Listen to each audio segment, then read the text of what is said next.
All right, I'll go ahead and call the meeting to order. If you'll stand and join me in the Pledge of Allegiance. I pledge allegiance to the flag of the United States of America and to the republic for which it stands, one nation, under God, indivisible, with liberty and justice for all. Denise, would you read the mission statement? USD 393 will prepare its students mentally, socially, and physically to live successfully in a modern society. Approval of agenda for the regular meeting. We have 3 additions. The 2263-42, approval of resolution for the sale of school bonds. 2261C, resignation of Ashley Austin as a 7th and 8th grade math teacher. 2261D, community foundation grant of $2,900. Approved. It's been moved and seconded to approve the agenda. All in favor, raise your right hand. Motion carries. Student presentation, school play. We're going to go on a field trip. They are expecting us. They have a wonderful dinner and theater this week on Friday night and Saturday night. So sort of a joint effort between our career and tech ed students that are in the culinary arts as well as our theater guys and gals. And so I think they are very excited because you're the first look and the first preview. And they're doing it in the Commons, so it will be set up like a dinner theater. So we're going to go down there. I said, now, we're not going to listen to the whole thing. I said, give us a little snippet. So instead of them coming up here, they've got everything set, and they're nervous and excited at the same time. All right. Okay. And everyone's welcome. Even you, Clayton, you're welcome if you want. You don't have to. You have to be sworn to secrecy, but those of you think it'll be Very easily taken.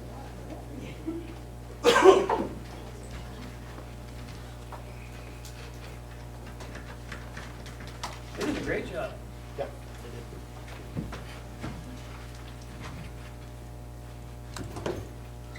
And I gotta come in and watch them. No kidding. I know. Look at the rest of it. I think that's neat they're doing the dinner. I do too. That's a really cool idea. I would assume the schedule's on the website. Yeah. I haven't been to the website. He threw it out on the live feed, I think it was last week or in the. It's Friday Yeah, and I've seen it Saturday, come dinner across at some- 6, some and you play at 7, I think. things. I think they do want you to buy the tickets in advance for the dinner, Yeah. Okay.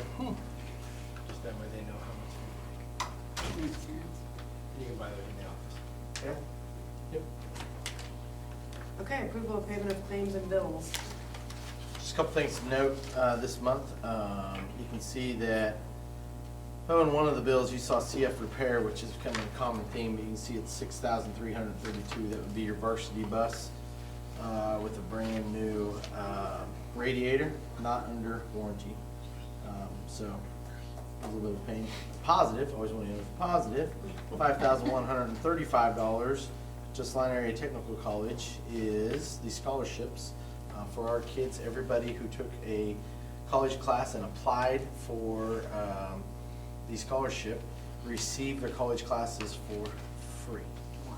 That is a great thing. We receive money back from Line Area Tech for teaching the classes, and instead of putting that in, we put it right back for the kids, and I think that's a great thing. And we've got how many total hours?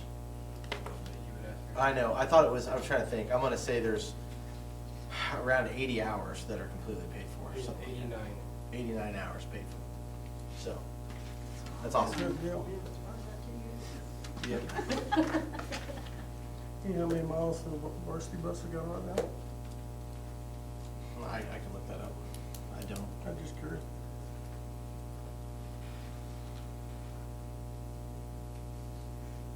Is there any other questions on these? I move we approve the bills and vouchers. I'll second. It's been moved and seconded to approve the payment of claims and bills. All in favor, raise your right hand. Motion carries. Consent agenda, A, approval of the minutes of October 26, 2021 special meeting and October 11th, 2021 regular meeting minutes. B, approve the updated substitute list for 21-22. Which C- includes Daniel Woods is the only addition. Okay. C, resignation of Ashley Austin effective December 31st, 2021. And D, Community Foundation grant $2,900. What's that grant for? Grant was Mrs. Cope and Mr., what am I thinking of? Stein, going together with larger classes because we no longer have 2 sections. We went back to 1 section, but our enrollment's up, so we don't have enough items for kids, and so it's used for that. Oh, PE. Last year with COVID, we did 2 sections, but we're going to 1 section with the new schedule to where she'll have 40 or they'll have 40 in freshman PE or whatever, so. I move to approve. Second. It's been moved and seconded to approve the consent agenda. All in favor, raise your hand. Motion carries. And they wrote the grant together, just kudos. So the teacher said it wasn't from our office. Okay, reports, Mr. Cope. Okay, several things in there as far as, best news is obviously Tuesday's results, great news, and we're gonna talk about that later with the bond project. And it was great to see the community members come out and voice their opinion in both ways, and always great when that process happens. And it always also amazes me how many people don't come out and voice their opinion, but that's okay too, I guess. Some things up there, great things, some news just on the insurance right now, everything's looking good there. I do think that down the road, looking at our property and casualty, speaking of insurance, on the other side besides health insurance, looking at property and casualty, you know, I was sort of concerned when I heard that several school districts were dropped last minute by our current one, so I'm hoping that is not a trend across the state of Kansas, because then you go scrambling, so. Were they given the reason why they dropped them? Too large of a, Claims? yeah. So, and I think we're gonna be small enough. I just hope that we don't see the increases that help increase their profits, as you might say. And then, other than that, I think that's about it for now. I think the other stuff's coming up later. Okay, Mr. McCall's not here tonight, but his, Yeah, he's at a funeral. Cousin of his passed away. so Mr. On. Fall sports is officially over. You say that with one breath, and then we're all the way into winter sports with junior high. First game is on Monday. Scholars Bowl had their first meet today. They hosted their meet, and they got second overall. One of the big successes out of the fall was we had a girl qualify, Kiara Smith, freshman, qualify for state cross country as an individual, and she placed 28th overall. That's pretty cool. Other stuff throughout, we're finishing up hosting the Week State League PD again this year. We're finishing up, we got the last couple weeks coming up, and that's been pretty good. Still kind of sporadic as far as getting all the other schools in the league on board, but I think those that have jumped on and said it's been pretty beneficial. The other big shout out would be to our counselors, because we're getting back to pre-COVID, where we are, like, for example, coming up in a couple weeks, our sophomores are gonna take and they're doing the college visits where they'll go to Salina Area Tech and to go to Wesleyan, and we're gonna bring those things back that we stopped for a year or so and do those. We also, the counselors found an opportunity for juniors and seniors to go to a career fair this last month, and so that's pretty awesome that they're doing a great job together as a team and fighting these opportunities for our kids. Student of the month is Andrew Gray, and then because we have so much stuff coming up, put the important dates of notice down there. On the CTE advisory night, we talked before about that being an evening where maybe a couple board members would be representatives to kind of look over the student-run organizations. So if any of you guys are available on that evening to come in, that would be on the 16th, as you see on those dates.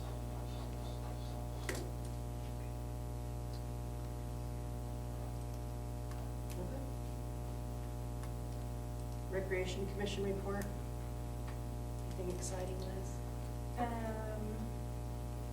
We'll be sending out basketball forms, and do some skills and drills in December, so we'll send that out in the next week or so to the kids, and we'll be advertising a part-time rec director position in the next week or so. Okay. Technology. He had a big E-rate, following up on our E-rate connectivity stuff, so he's been in a couple meetings for us on that.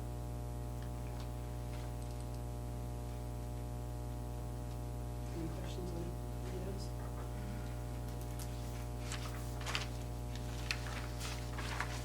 I move we approve the reports as presented. I'll second. It's been moved and seconded to approve the reports as presented. All in favor, raise your hand. Motion carries. USD 393 strategic plan items. Target area, ensure the social emotional well-being of all students. Impact of summer school presentation. All right, I'm gonna turn it over to Ava. We took the data that we presented last year, and she did an amazing job.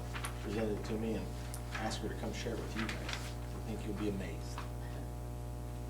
Okay, so let me see if I can. Okay, so, there's, I guess the first thing to start out with is, in the world of statistics, it's really hard to give a guarantee, and so I'm not gonna dive too deep into all the little fine things of statistics. I'm a nerd about it and I love it, but I realize most people aren't. My husband tells me that every once in a while. So I'm not gonna get into the details, but trust me, if you wanna know more, there's always more that can be told about all this stuff. So the first thing to just mention is the assessments that we used. Here, starting last year, we switched to FastBridge, and so we give what's called the early reading, early math for pre-K, kindergarten, and first. And that's just because they're really not proficient in reading or numbers and all that stuff, so it's just a different kind of test to give us better data. And then from second grade on up, for math it stops at 11th grade because we don't have a required math class for seniors, and then reading it goes all the way up to seniors. We give the A math and the A reading. So that's pretty amazing to have only one switch in tests across the whole district. So that might look like, oh, why do we have to change tests? But that's part of life, and to only have one is pretty impressive. And then we also give the Sabers and My Sabers at the elementary through high school level, which is the emotional side of things.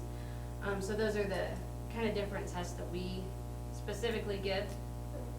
We're gonna use last May as our pre-test, so that's May 2021, and we're gonna compare it to September of 2021 as our post-test, one before, one after, and just compare those exact same tests the kids gave. We're gonna specifically focus on math and reading, and that's just because of the way the Sabers is given. It tells us some really great data about the emotional and academic needs of our kids, but there's some inconsistencies which make it hard to compare from one year to the next, which we can get into more later, but I didn't want to pull that data if it wasn't going to tell us something meaningful. And then typically we see a drop from the end of the school year to the beginning of the next year. So some people call it a summer slump. That's pretty common all across the state of Kansas. So it's specifically broken down to students who went to Camp Gorilla, and then students who did not, and just compared kind of how they did before and after. And then you'll see the results broken down even further by math versus English and by each specific grade level. So there's a couple of things to note. I'm gonna be really upfront. We don't have second grade as this current year's second grade listed, and that goes back to the change in our test. So you can't compare early reading to A reading because one scores it from like 50s and the next one's like 250. And so comparing those doesn't tell us what we want to know. So they're excluded, but you can still see a trend across our students, so that's not a big deal. And then we have a good problem of having new students, so we can't compare their last year because we don't have that data. So not a bad problem to have, but I want you guys to be aware that not every single kid is listed because we don't have scores for every single kid. So I'm going to go through each grade level pretty quickly. Your grade level is a nice snapshot to kind of see what's going on, but when you only have somewhere between 10 to 40 kids, depending on the grade level, it makes it difficult to really make an assumption of what's happening every single year. So some good things here, but don't try to like make too many conclusions on that. Kindergarten is our smallest set of numbers because we had to have those students at our preschool here to get the pre-test. So we really only have about 10 kids split up between both groups. You'll notice this first one over here is reading, The second one is math, and that'll be the same throughout. And then the gray is gonna be the kids who did not have the Camp Gorilla, and then the red is the Camp Gorilla. So what we see in reading is that our Camp Gorilla students lost less knowledge from from the previous spring to this fall. And then in math, there was gains on both, but Camp Gorilla gained more by quite a bit. So that's exciting to see. Kindergarten, we see something similar in first grade. However, first grade had pretty big losses in both categories. We just had the Camp Gorilla that had less of a loss over the summer. Second grade, like I said, isn't here. On third grade, they had a big gain in reading, and then they had a tiny gain in math, while the people without summer school had a little bit of a loss in math. Fourth grade, pretty similar. This is the first time that we see the opposite. In math, they had a loss for summer school, and then your kids without summer school had a small gain. So in that area, things flipped. Happens. People are people. Things happen, especially in that weird little middle school age. Fifth grade, we have less of a loss in reading, and then just a small gain compared to everyone else in math. Sixth grade, same thing, gain in reading, a gain in math when everyone else lost a little bit in math. And then I'm gonna be honest, 7th and 8th grade is where things go crazy. So these kids, there's a lot of other stuff in their life that impacts their learning. So it's not just us. If you do the research, summer school programs say it's really hard to prove that they're effective at the middle school level because there's just so many factors. So I can tell you, just because I went through all the numbers, there was one student who scored 35 points lower that was in the Camp Gorilla. And so that's skewing this a lot further down than it should. Now there should still be a loss. It's just not quite as drastic as it should be. So that's, middle school kids are a whole cute little beast that they are. And then 8th grade, you see the opposite, but it's the exact same thing. There was one student that scored 40 points higher in the reading, and so it skyrocketed that up. So take both of those with a grain of salt.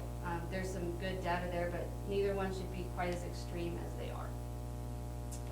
And then this last one, this is my favorite one. This is everybody together. So the reason this one is good is all those outliers that are 30 points higher or 30 points lower get averaged out over 100 students versus over 20 students, and their impact is kind of thrown away. So if you wanted to make conclusions about in future years and things like that, this is really the data you want to use. And so what this graph shows me is that in both categories we lost, which is what we said we typically see from spring to fall. We see a loss over the summer, but Camp Gorilla lost less in both categories, in reading and in math. And so there's a couple of conclusions. You can't guarantee anything, but some things that you can say. Out of the 16 categories, so not this slide with everyone together, but out of all of these, Camp Gorilla outperformed in 13 of those 16. So to say that there's a general trend that they're doing better seems fairly obvious that we could say that. Same thing with the combined graph. You can see that Camp Gorilla lost less, which is an awesome thing to have overall and in both categories. I wasn't sure we were going to see that, but to have that in both categories is amazing. And then I'm going to come back to this 2nd through 4th grade reading in just a second. Typically the people that come to Camp Gorilla are students that are more high risk, that struggle with school to begin with, and so they're harder to have those gains on. So the fact that we're seeing gains on students that typically don't show quite the gains really is impressive. And then the last thing, just looking at some of the data, the Camp Gorilla went by grades, so it would have been pre-K through 1st, 2nd through 4th, which this one is the following school year. So the 2nd through 4th is really 3rd through 5th on here. So you'll notice reading had a huge gap in 3rd, in 4th, and in 5th grade. So something magical is happening in that room with reading. So that'll be something that as I've talked to the directors of Camp Gorilla, they're like, we can keep that and we can fix math. We know the kids weren't as engaged in math as they were in reading. But for whatever reason, everything aligned as far as that group, and they really made some huge gains, so that's impressive as well. You guys have any questions for me? Did you see more kids that, you said that typically we see the kids that are struggling come to summer school. Because of COVID, did you see more of the other side of that coin, of the kids that don't struggle as much too? I mean, see more parents send those kids to Camp Grill? You know, I did not break it down by who was and who wasn't, so that might be better. I'm just curious what the way last year was so I mean, messed up, but I know when I talked to Liz, she said that pretty much everybody they reached out and said, your students struggling, they should come to Camp Gorilla. Most of those students came, so they had a high return. I just don't know how many of the extra. But did they get peers that were not just academically struggling? Yes, they Right, did. okay. And they had several that I would say, even I was looking at some of the data up there, we had several high schoolers who were 8th graders that came back and helped. And you saw several of them downstairs in that play. Several people were missing the social part of school. And I think that was, the engagement affects everything. that group's not missing any social skills down there. No, that group down there is not missing social skills, but they They're thrive, doing well, yeah. they thrive being around other people. All right. Yeah. I thought there was a waiting list even at some time, wasn't there? People There were- was, yes. Yeah, everybody wanted in. If we had more, if you would have had more staff, we could have taken quite a few. That's awesome.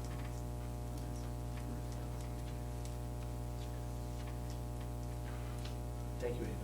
Yeah, thank you for all the work. Thank you very much. So we presented and they told you about Camp Gorilla, but then you want someone who, she said it best, wants to nerd out on numbers, because they can really break it down and show you the effectiveness and whether it is. And so I appreciate her doing that. But I think it also gives a credit to, two of them are in the room right back there. I think it also gives credit to those that were part of that summer Camp Gorilla. And that was a huge undertaking. And I think several times they said, I just don't know if we're gonna do this right. Are we actually gonna do this right?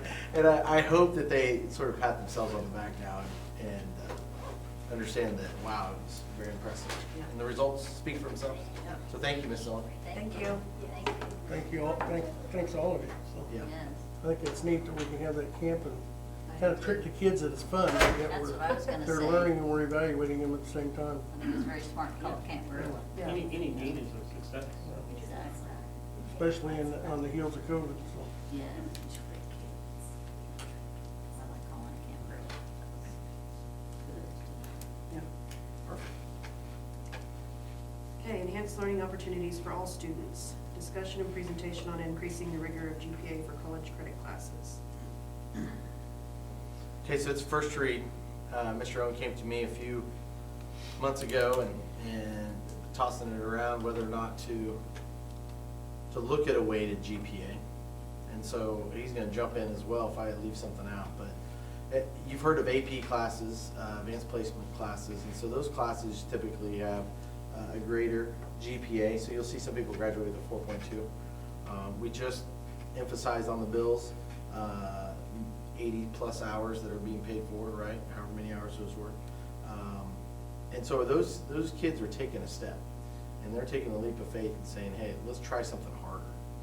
So an A would be worth 5, a B would be 4, so on. And just like it said in the proposal, if you get an F, you get an F, because you don't get any college credit for it. So you get an F for us too, if that would be the case. But I think we lose sight in the fact that, and we had great discussion today, and just making sure there's some clarity. I even talked about possibly not even sharing it with you, because I want to make sure we sort of plays devil's advocate and we do that well together as far as, okay, look at all avenues. Those that come from the hardest of homes to those that come from the most affluent of homes, okay? Those that are going to go straight to the workforce, those that are going to go to Harvard, or those that are just going to go to tech school. So, and trying to bounce it around everything. And Mr. Owen brought up a very good point, that this includes all classes. So we are going to, if they want to go get a welding degree and go over to Great Plains, they're still getting college credit. So if they go get that skilled trade that everybody's looking for, they're getting a weighted GPA.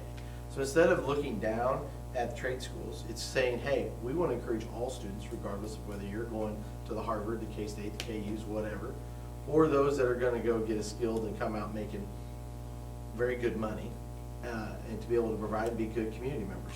And so they are putting themselves out there instead of taking a different class here and getting a skill. And that's what we want. We want them to graduate. We want to look at different ways. So you reward them by those 16 kids that are taking a college class right now, plus anybody who's at Salina Area Tech, you know, doing a certificate program, they would get a weighted GPA. So that's the proposal, and am I leaving anything out that I need to emphasize there? It's a first read. It's something you need to really, really think about. And because this does impact a lot of things. Because let's think about this. If I take and started, it would go back for this semester, so it would start with this semester, and you would weight it. And if I was in biology, in regular biology, high school biology, or I was taking college biology, so those that are in college biology, if they get A's, it's a 5.0. So that averages into their GPA. And if I get an A in regular biology, well, you get a 4.0. That does not mean that they can't take college biology while they're here. 4.0, there's nothing wrong with a 4.0. It's also teaching them that it's okay to try something here. We want them to fail while they're in our house, you might say. So that's why I think we think it's a good solution, and it's not just academic. It is academic, because I would tell you that trade is academic. I couldn't perfect the perfect weld if that's the case, or I could go over and get my HVAC degree, and I can go through the HVAC program and get college credit for that. I would tell you that's very specific, and that's hard, that's challenging for some. So that's anything else I'm forgetting, Mr. Owen? No, I think you basically touched on Oh. the concept. Go ahead. Sorry, I did think of one that you and I talked about. A good point was the fact that with people doing away with ACT scores, look at KU. KU said we're not going to look at ACT scores. So regardless of whether you're a KU, K-State fan, but KU has looked at the superior academic school in the state of Kansas with higher requirements for entry, so on and so forth, always has been. So now you have KU saying we're going to remove ACT, we're not even going to look at it, we're going to look at GPAs. So now if I'm going against a school in the area that maybe weights their GPAs, and I'm going to KU, I probably need that, no offense, I need that higher 4.0 if I am truly that driven one. You're not going to touch this driven one. We need to quit worrying about the driven one, because the driven one is going to get a 4.0 regardless. Your 4.0s are 4.0s. It's just going to be a 4.5 or whatever it might be when they graduate. You got to think about those that are teetering and encouraging them to maybe get it be in a college class and it's still a 4. So it doesn't hurt their GPA. But you want them to try it now and go, man, this college is for the birds. I ain't doing college. But you learn and you got to be out of it. And you're like, I'm going to go to a trade school. I'm going to do this. I'm going to find another way. And it doesn't, it's like, I just don't know if I want to do that. So what's the process to approve that, or what? It's first read, you'd have to change board policy. It goes in the handbook, of course, which is why we want you to read and think about this. And then in December, we'll put it in the policy book, and then it will become official. Just like any policy change, it requires 2 meetings. Is there other schools, like in our league or our size, that are? I don't think in our league. Well, I don't know. We can find that out, though. I can figure that out. I don't really know. Any if schools it's- around? For sure around us. Salina Central. Yeah, almost, It's a big school, little school thing. If you're 4A and above, it's weighted.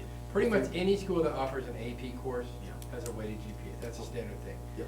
Well, to be honest with you, the only difference between AP and the dual credit, the only difference is you don't take a test at the end of that too. You know, the only way on an AP that you basically get credit on an AP course in the AP system is you take the class the whole time, and then you pay $100 some to take this test, and then if you do well enough on that one test, then you get the credit for it. If you don't do well enough on that one test, then you don't get the credit for it. That's the way AP is. I feel like dual credit is kind of the process like you would go to college. It's a dual credit. You get the credit throughout the entire thing. So all that I'm proposing is these kids are doing just as much work to get a college grade, to get a college class, as if they were at whatever, name whatever school it is that has AP. It's just we have chosen not to go the AP route because I don't think that's the most fair. It's putting everything on one test. And as you can see, what colleges are looking at is not just Not the that one one test. test. They're Yeah. looking at the whole body of GPAs. And those, So those that are one test driven, lawyers, doctors, remember, we're not touching those. Those people are driven in a different way. You know what I'm saying? They're gonna go that route because that's what they wanna do. This does not motivate people to go, oh, we got that weighted GPA, I'm going to be a doctor now. You know what I'm saying? Or we have an AP. They're driven on that track Not to the, begin. not the doctor going through. Not the doctor I wanna go to. That's But I right. mean, I'll give a great example. When I had a conversation with a family the other day who going to tech and it didn't go well. And, you know, they're all like, oh my gosh, what do we do? And I literally looked at them and I said, this is great news. And they're like, what do you mean? Oh, I couldn't believe it. I said, you can fail now and it's cheap and it's easy and you put yourself out there and you know now you do not want to do that. Because before, that's what they were going to go to college and do. I said, so now we're going to, yes, it's a semester, here's what we're going to do, here's how we're going to fix it. But I said, you just saved yourself $15,000 than if you would have decided after. So I think what this is doing is hopefully encouraging kids to go try that. You know, I mean, go take the risk. Try the college class. I said to a student last year who thought he wanted to go to college. He was deciding that he wanted to do it. I said to the parents, I said, take a college class here then. I said, even if you fail it, it's $300 to fail it or whatever else here, as opposed to going off to college for $10,000 and realizing, nope, I'm not college material.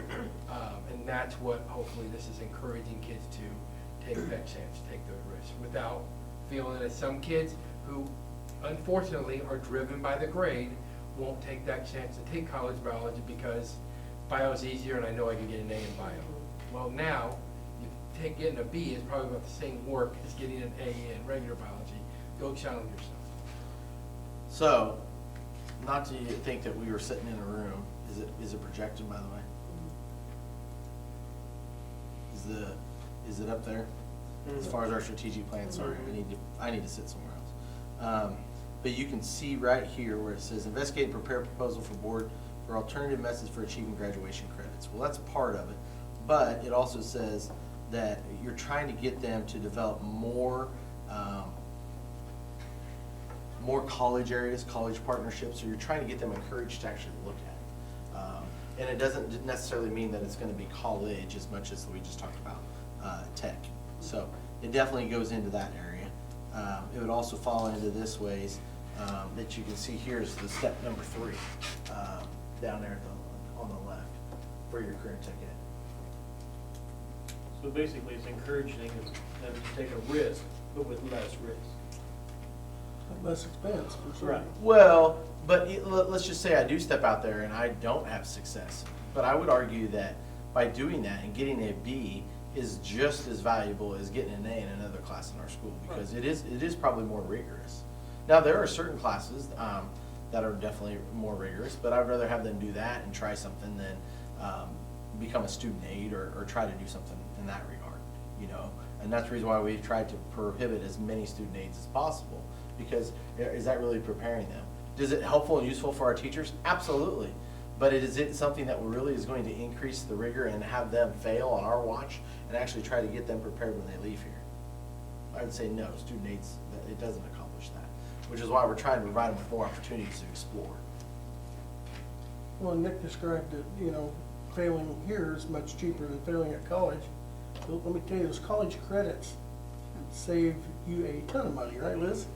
That when you're not paying if they transfer to university, that you're paying tens of thousands of dollars for the same credits on campus somewhere, that if they're getting them here and they transfer them, they're already done. And at a fraction of the Yeah. cost, so And 89 college credits got paid for tonight by your approval of the bill. that's So there's tens of zero cost, thousands of zero dollars, risk. if It's not just, hundreds of thousands just of putting your dollars. hand up and then applying for Yeah. that grant. That's all we ask you to do. Parents need to realize how much that's saving them money. Some of them don't always apply for the grant. Oh, that's impressive. It really is. Okay, first read, so, sorry. Okay. Feedback and discussion from the KSB conference.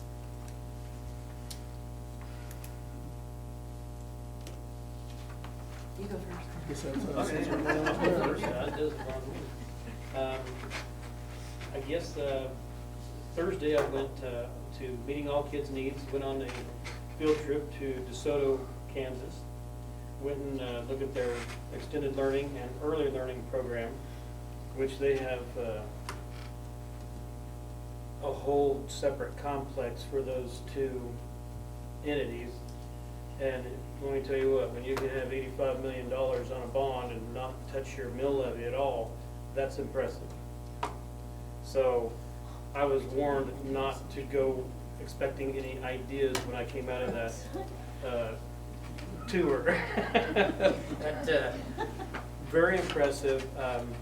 I got a lot of great ideas. Got some pictures. I guess I can send those to Cope and he can maybe put those on a future meeting. But they are into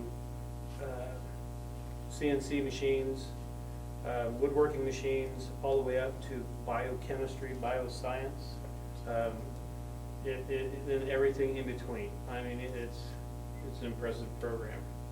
And then I went and toured also the high school in the same district, but that was at what town would that have been?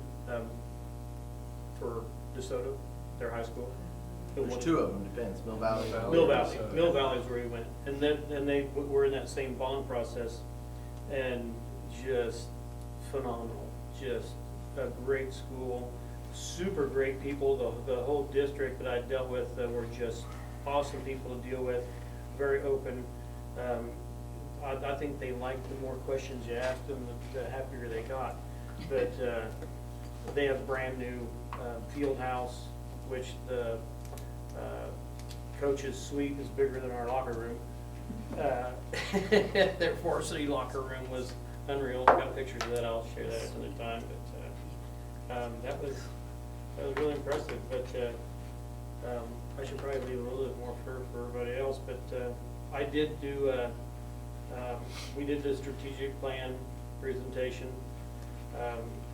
Justin and everybody else did an awesome job. I got nervous, but I got rid of that mic like a hot potato. So, but breakout one, I went to taking your board to the effective zone. I think Brad was there with me. That was Brian Jordan and Britton Hart. I think both of those are doctors. I got to go to the delegate assembly and watch Brad do his thing. I broke out for positive public relations. And breakout number 4 was the construction bond project process. Now let me tell you, I thought that might have been, and Denise was in there too, I thought that might have been after what we had just been through, but it wasn't. It was everything that we had just went through, and I fell asleep in the place. I mean, it was just the same target area that all of us went through, the same thing that we were pitched. There were some things that we did a lot better than what I saw in the presentation there, but everybody's different.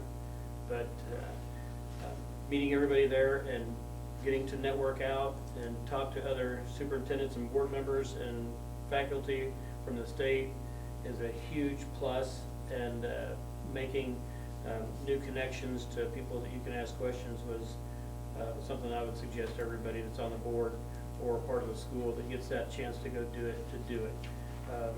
I was hesitant, but I sure am glad that I went, and I'll do it again, so without a doubt. So I'll turn it over to one of these two since I've talked so much. Oh, that sums it all up. No. Yeah. I did the Bonner Springs tour, and yeah, that's just my favorite part.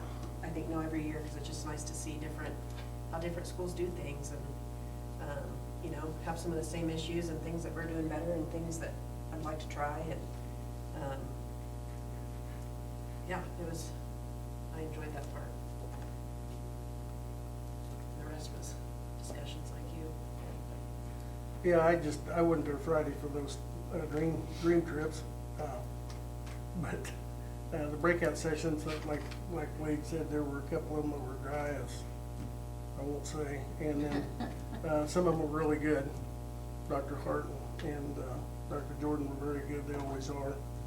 And then I was in the legislative session with the Expectant 22, and that's always enlightening. So, but you know, the networking is probably the best thing. This year there were more district-driven trainings, kind of like we did for the strategic plan, and I've seen in the past. Usually they have experts or subject matter experts come in and teach that, and so there were quite a few of those. Like like you mentioned with a couple of them you went to, so, take them for what they're worth. I mean, you get to listen to other people's experiences. The one thing I do it seems like I always walk away from those, with is the fact that I'm appreciative that we're in a small district. Even though those districts have a lot of bells and whistles, I think we do a lot for kids that they can't do. And we, the teachers know the kids' names are not a number. And I think that's a value you can't put on things, and so, and I think we do a lot of things right. And a lot of the stuff that we sat through, I think you guys probably agree, you may not understand it when you go in, and by the end of it, the pieces kind of come together of why we have done things the way we've done it. And we maybe didn't put that together when we started, or started the process, but then the picture comes together, and for luck or something, I mean, we realized we did it right, so. But it's a good experience. It was a good conference. It was nice coming out of it after COVID, not having one. So, see a lot of people that I'd seen there before, and a lot of contacts, and so. Yeah, it was a good conference, given what we had. The time frames and everything, I thought KSB did an excellent job. If I might add one thing, the breakfast we went to Saturday morning, that SQE, Yep. that kind of opened my eyes a little bit more of how Topeka and DC play a bigger role in education than what I really thought. And I mean, I knew they really touched and controlled a lot, but the representatives that we had there for KSB and the whole state, I was impressed with that. That's an avenue that I would not want to travel. So they have their hands full in Topeka. So, but it makes you feel better that there are people that are striving for education.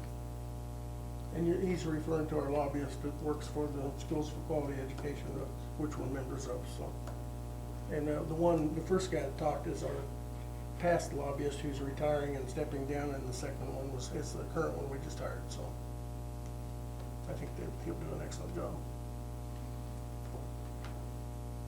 The breakfast was terrible, by the way, but Yes, but which is unusual because it's usually pretty good, but it was terrible. and I kept my hands on the table. No voting. No That's one offering. place you could vote. There was no offering though either. I did not want, no. I'd say the highlight for me was obviously getting to represent Solomon for sure. I thought the board members, you guys should be very proud of them. They did a great job. It's not always easy, and I think they were hoping there would be 10 people in the room. There were about 70. Yeah. So I think when they noticed that, they're like, well, people did show up, even at 9 o'clock in the morning, so, or 8 o'clock or whenever it was, 9 o'clock. So it was good. It was good to talk, and the follow-up emails today from people who have reached out wanting the presentation. Just that's great that people are seeing. You don't have to. Brad said it best. Not everything's 5A, 6A level's the best, and a lot of the people in the room that reached out are. What's ironic is that one of them is a 5A school district that reached out. So I think the way we do it, it makes it very simplistic, and hopefully it keeps us on task. So. I know when I was talking and when you guys were talking, I was watching the room, and people were very attentive. There were a few of them on their phones doing things, but for the most part, for 9 o'clock in the morning, they were paying attention. So that says a lot right there. So. But Yeah. went well.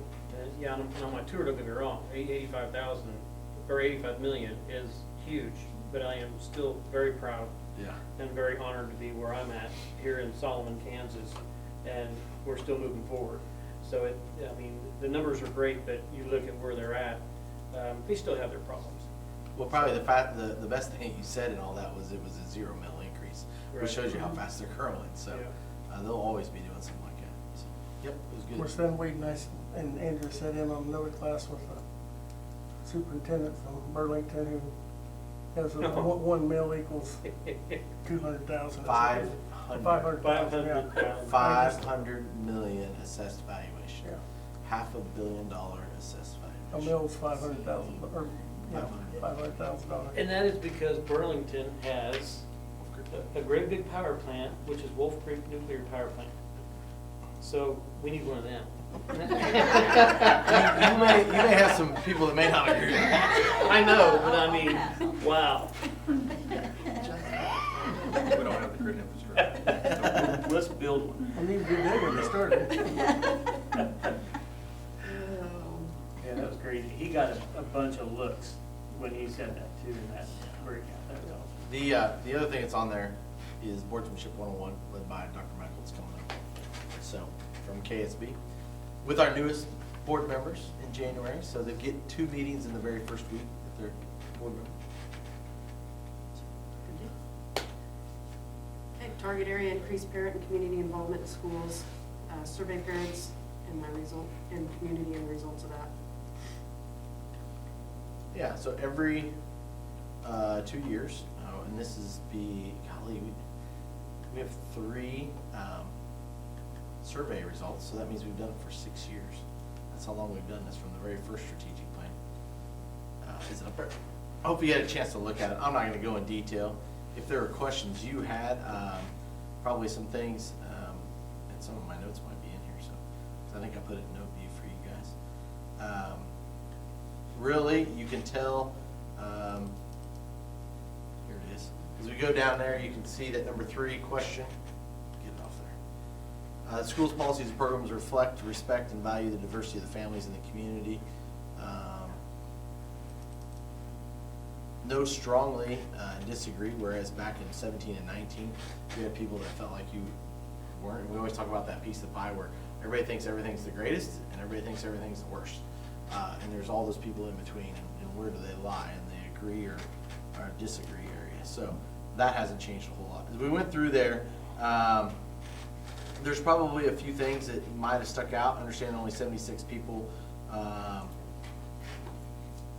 and I've reached out and I reached out to our Solomon Gorilla Foundation president and just said, hey, just FYI, I don't know what we do or how we get more people involved in that program and the PTA and PTO. Maybe that's a terrible wording of the question. We don't change the question because we want it to be the same over the past 6 years. So these are the exact same questions they had 6 years ago if you were in our school district. So there's just been a shift. I can't say it's been, I don't think it's unfavorable, the results were, but you can tell and imagine that. You think we've shifted as a society in our opinions and where we're at in the fever just politically. I think this is a true reflection of that. Not negatively, it just, you don't have those that are adamantly that we strongly agree to everything. There's just been a shift to the more the neutral side, and didn't really, if they didn't know, they definitely didn't want to comment on it, so there's more neutrality on it, so for sure. School communicates with families in multiple ways. Once again, 53.9% of the public think strongly agree that we do a great job in communication. So I mean, when you get that, I mean, over half the people think that you're doing a great job. I mean, and really, really great job. And then you add in the 38% that feel that you agree. You got 92% of the public thinks that you're doing an amazing job communicating. So, okay. That's gotta be up from. That's up. That's a way up. turnaround from tremendous. Yeah. 6 or 8 years ago. Yep. It would have been the flip side. My child communicates with me on a regular basis. It's down a little bit. I do think that that's probably, once again, if you were to do this last year, because we did a quick survey on this last year, when we were in the middle of COVID in 2020, and I mean, we got amazing results there. I think it's a little bit of the political climate as well. I think we can always do a better job in communicating. As we went through, is there anything else that you want me to point out? Like I said, it was there for you. I put my notes in there. Not a big presentation, something there for you to see it, because it's in our strategic plan that we're going to do every 2 years. I could sit here and ramble over all of them when I did my notes on there, but you've got the notes view. So. Yeah. No, I think that's good to keep, keep looking at it and have it below track and compare. Yep. Absolutely. Okay, anything else on that then?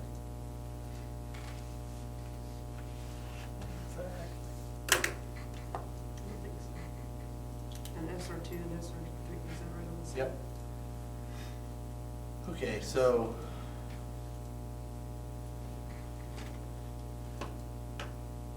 in that questionnaire, we were required for SR3 funding, and SR3 funding, that you have to ask a question to your patrons and to your public.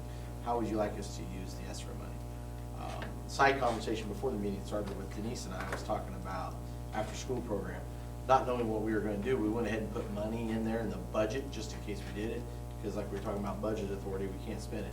Whether we go that direction or not, I don't know if we'll have anybody able to do it. I can say that I don't know if it was, gosh dang it, I can't flip it in this one. Sorry, everybody, once again. Someday we'll learn, somebody will teach me how to do that. You just turn your monitor. Just turn your monitor up there. That might work. It keeps flipping though, you get ready quick. You would think so. It won't let me do it in this because it's online, it's on the web, so it won't flip it. But what I do want to point out, and if you can see it there, you can see the allocations to where 50.66% of all funds that we are spending are instructional support. So the instructional support was Camp Gorilla that you just heard about and the effectiveness of that. Instructional support includes everything from the FastBridge data, that you also heard from Ava, and then you heard last month from Robin, and using that. You have curriculum materials, which would be that one as well. You also have some technology in there, but you can see where all of it, and one of the things that upset me with a few of them, we bought, some of them went, and the first thing that they bought was new HVAC.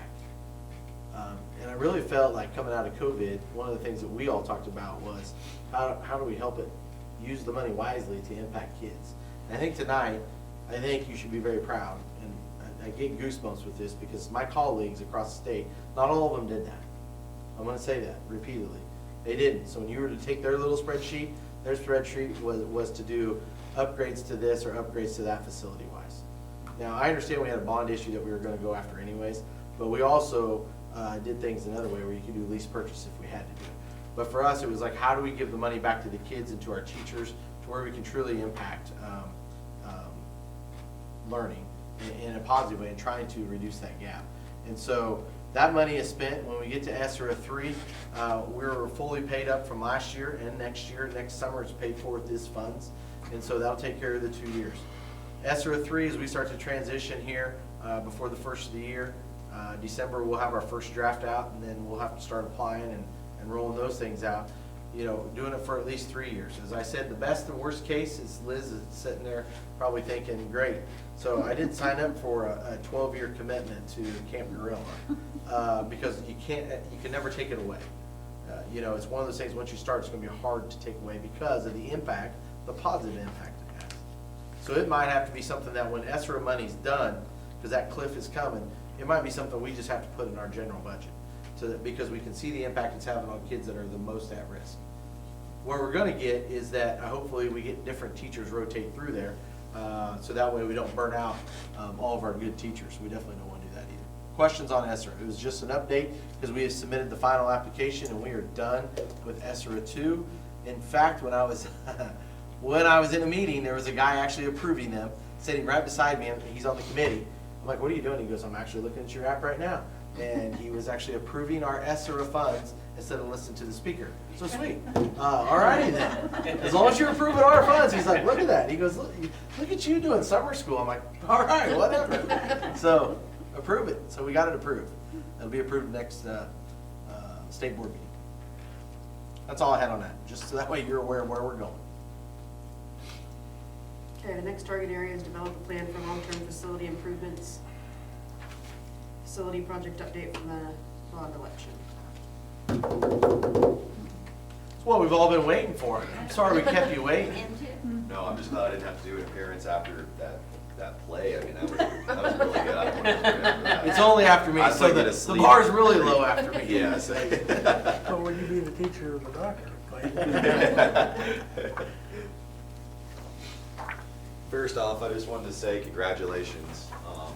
This is absolutely huge for you guys, and it just really goes to show all the hard work and great work that you guys put into it.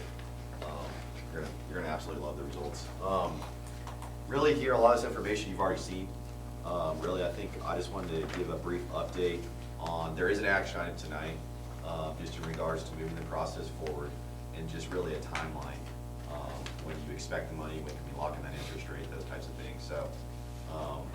In your packet, that first couple of pages, there's an interest rate chart update really just giving you guys an update on, we're still at all-time low interest rates, even though there has been some inflationary pressure recently. We still think there's a really good opportunity to lock this in right around that 2% or maybe even a little bit lower. So just kind of thinking about how that will play out. We've been, in all of our numbers, we've been estimating like 2.75, 3% interest rates. So that mill levy, that increase that was associated with the bond election assumes a 2.75 or 3% rate. So if we come in below that, obviously you understand how that would impact the mill levy going forward. But, yep. And so, really other than that, so this meeting, essentially, there's a resolution action item which authorizes the sale of the bonds. So that's essentially as simple as it is in terms of the language. Locking in a final interest rate, moving forward after this meeting, you'll be able to come back at your January meeting, I believe it's January 10th. The morning of January 10th, we essentially bid this financing out to investors. We received bids back. We'll be on the call with Justin early that morning and letting him know the results. And then later that evening, I'll come down and present those results to all of you. And essentially 3 weeks after that, January 27th is when we expect to close. So that's when we would have funds available for construction projects. So that's kind of a timing of that. In between those two meetings now and the January meeting, there's a little bit of legwork just done through investors before they're able to bid on bond issues. They like to have some credit opinion. So we go through a process with S&P, which involves a rating call and just some various questions about the district, economy, management, history, so those kinds of things, what's included in the bond issue. So just part of the formal process. But really that's all I had for you tonight. If you guys have any questions in regards to the process or anything else like that. Ask something, he said here all this time. Clayton, I promise we will put you in January, the very first action item. after we Yeah. approve No, you're this. fine. I was actually able to get a lot of work done while I was Yeah. here, so it worked out all right. Nope, that's good. I like the calendar in the back. So keep moving. So if, because they're gonna get asked this when they go to the grocery store, to church, to anywhere. How do they go about, because not everybody may know this, how do I go about buying the school bonds? Yep, so we actually work with the different banks that will be bidding in terms of, so essentially how it will work is we'll essentially set up documents, we'll post them on a universal platform that allows other underwriting banks to bid on. And so it's a little bit tricky in this process because you're really gonna be tied to whichever bank is the winning bidder, But we can put you in contact with several banks that have contact information, that have bid on these before, so you have a reference of who to go to get an idea of if you wanna be the primary buyer of these bonds. We've done that. We're kind of in that role as well from the other side on some of these deals. But really, just have them reach out to us, and we have the contact information of the banks to go to, so that they can talk to a representative for those underwriting firms, to be able to get them some interest, retail space essentially. Because essentially you have retail investors, mom and pop, that may want to purchase some bonds. You'll have insurance companies, you'll have investment banks. Those are all included in the primary issuance of these bonds. So we'll be able to point them in the right direction of who to contact, who they need to contact if they want to be able to try to get invested in the municipal bonds for this issuance. Would it be appropriate to put Clayton's contact info under our bond on the website so we can refer him to that point? I don't know if he wants his cell phone number out there, but I think if somebody wanted At to least get it an to you, it's email right. or office Yeah, number, you know. it's right there, yeah. Yeah. That way if we do get asked, we can say, well, we can go to the website. Yep. Yep. Thank you. Thank you. More good to come. So we have the approval of the resolution for sale of school bonds. Right. We have a resolution. It's right there in your red.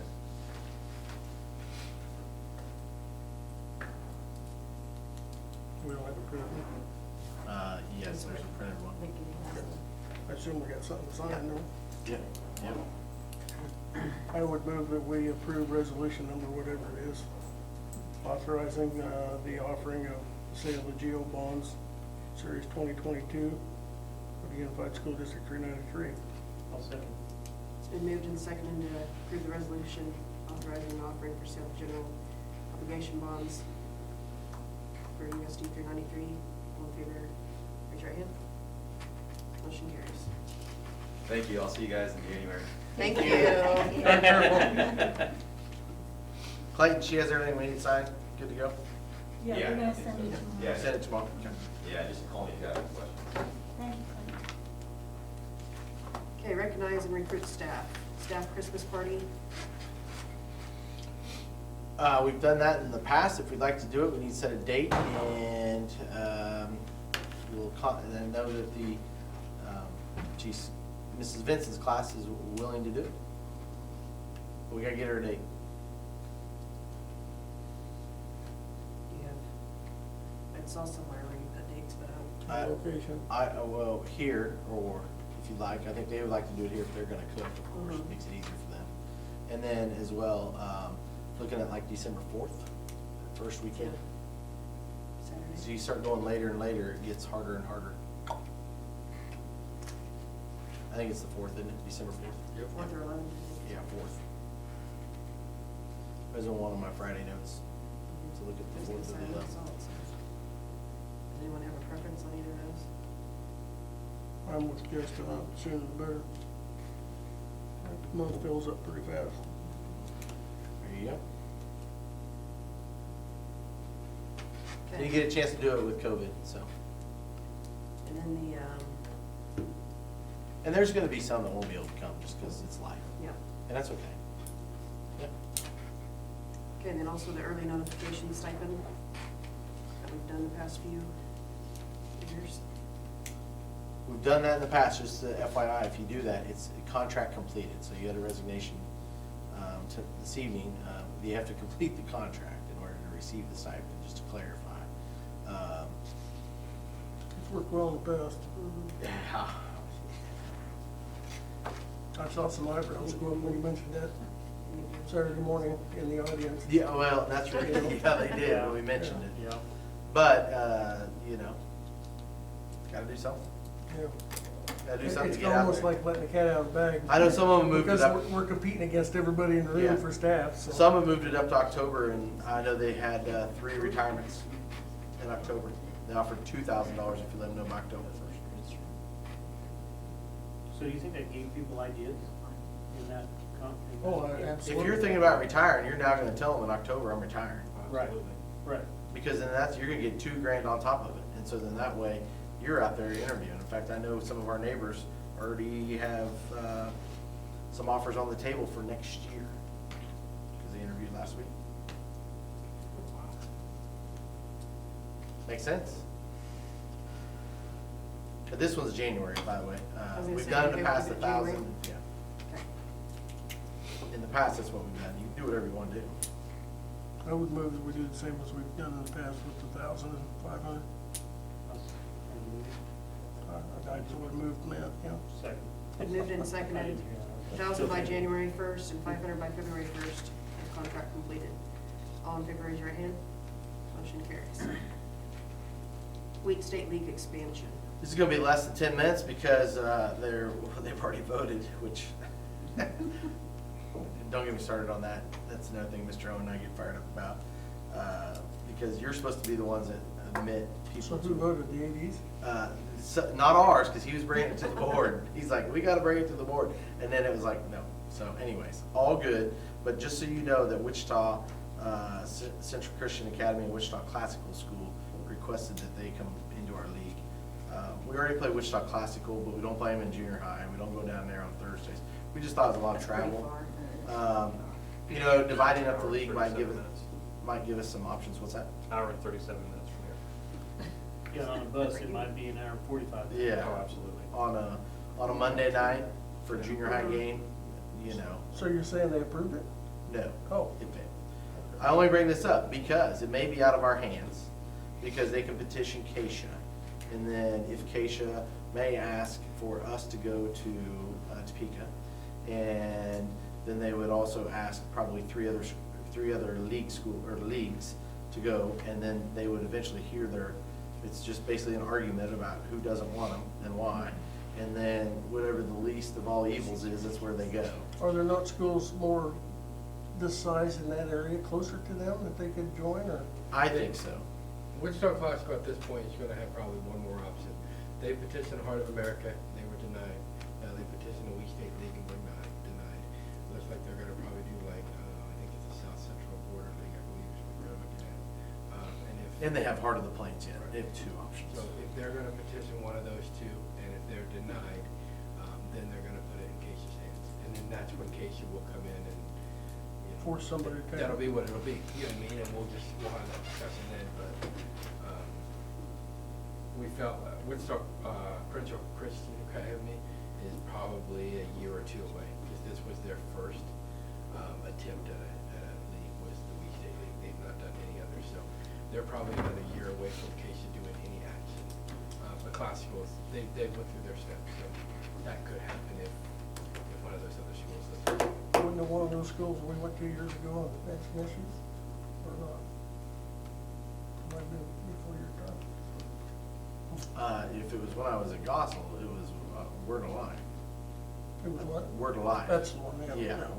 Yeah, we quit going there too when I was at Gossel. We played classical here last year in basketball, and this year, or part of the cycle of the 2 years, we'll go there for the first time. And some of that, to be honest with you, the issue is, it's just like this, you know, it sounds silly, but you know, from where we're playing varsity basketball, you know, they have a lot of kids out, and so I was talking to them about, you know, what time we're gonna start, what we're gonna do. They won't play C team. They have plenty of kids to play C team, but they won't play C team because they have one gym, and there's no way to be able to start it early enough. So even though they have plenty of kids to play C So it team. means whoever comes to them, you gotta get there earlier and gotta be there Well, earlier. but like I said, They won't even do it though, you just don't get to play. You still But I play. mean, even with So, A&E, like I said, they have plenty of people, that's why I asked them, I said, so last year when you came here, we played in both gyms, and we played C teams and everything, you wanna do that again? He goes, I'd love to, but no. At home games, we only play B. Sweet, see you here. Coming Yeah, our way. exactly. Yeah. Oh, just a FYI on that one. So, Okay, any COVID updates? we have 2 cases that are active right now.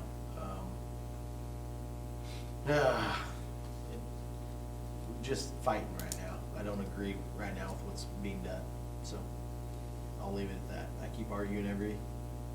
I keep standing up for kids because we're gonna have a family to where they don't go to school at all in November. And I just think it's wrong. We have testing and we have testing in place. We have vaccines available. We will know when they're positive. We have a PCR machine in our own possession that we can utilize, so we can verify the test result. We'll know exactly when they're positive, but I can't get anybody to budge on it. So if anybody in your family gets it, if I get it, the whole copes are gone unless you're vaccinated, even though there's breakthroughs. The vaccinated one can come, but the other ones can't. And I've been arguing that, let everybody come, put them in a mask, test them every day. And then we'll know when they are positive. And then their cycle, because it's 17 days. And then if I get it, and then my kids all stay home, and 10 days, on the 9th day, Brecken gets it, that 17 cycle starts over again. So now you take 17 and 9. And then if Kirsten gets it, on day number 8, you start it again another 17 days. And so now we have a family that will miss the whole month of November of education. And I'm not, you can tell by my expression, I'm not happy. Because I said I'll fight and fight and fight until it's not conducive for kids. And at this point, I'm gonna be very honest, it's the first time that I feel like our kids are getting slighted. So, That's from KDHE. it's from various leaders. all depends, and it's a wild, wild west out there. There's no one to blame. I mean, you can blame all sorts of people, but it's a matter of the fact that your zip code does matter on how you deal with COVID.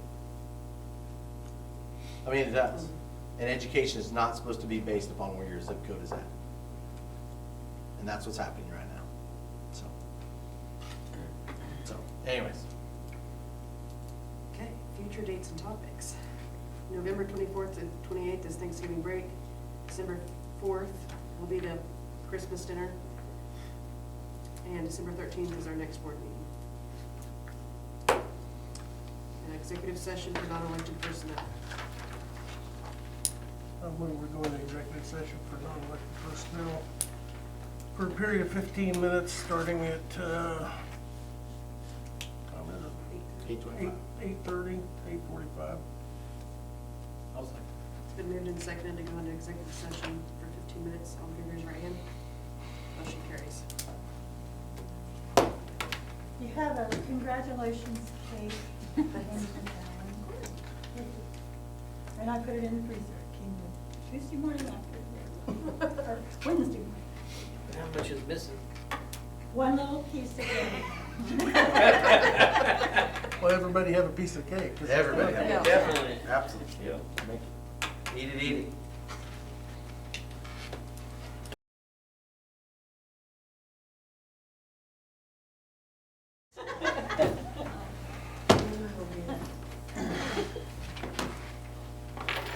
It's been sale night since Todd's been here. Yeah, what are we gonna do? Oh, yeah. A little worried. Anybody hear from him? Yeah, yep. Okay. Please. Okay. Okay, so we're back to the executive session and ready to adjourn. I'll take Todd's roll. I move we adjourn the meeting. I'll second. It's been moved and seconded to adjourn. All in favor, raise your right hand. Motion carries. Let's Oh. go. So they beat South? Yeah.